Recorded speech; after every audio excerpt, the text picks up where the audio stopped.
We're going to move on to Proposition 2, the standards for confining of farm animals. This is an initiative statute. State law now prohibits cruelty to animals.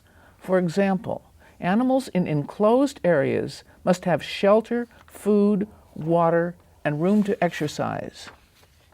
Current farm animal practices include the housing of animals in confined spaces.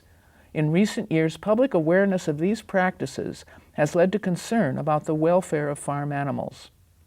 Prop 2 would affect 3 areas of animal agriculture in California: pigs for breeding, calves raised for veal, and egg-laying hens.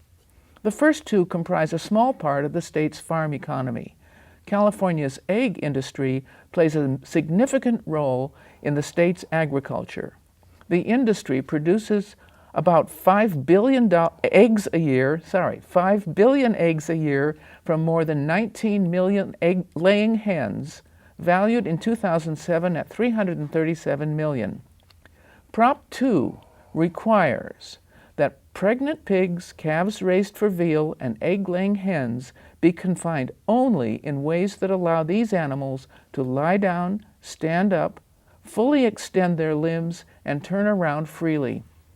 The law would take effect in 2015. What do supporters say about it?